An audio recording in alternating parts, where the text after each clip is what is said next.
Hi, it's Jason here at Lexus of Las Vegas. We're just standing next to a 2022 LX600 Premium, and we're going to look at how to fold and unfold the third row seats. First, we'll get this second row out of the way by pulling the lever up. So right here, and these are on both sides, you have these switches, and it controls the left and the right. All what you need to do is push and hold down. As you're holding, you will see the seats folding.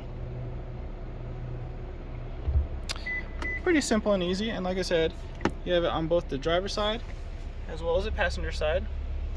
There are two more switches, and those will be right here in the back. Same way, push and hold.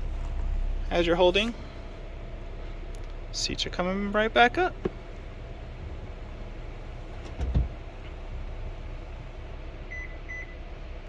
And you know by the beeping that you just heard that they are in either position, all the way up, all the way down. Thank you for watching and have a great day.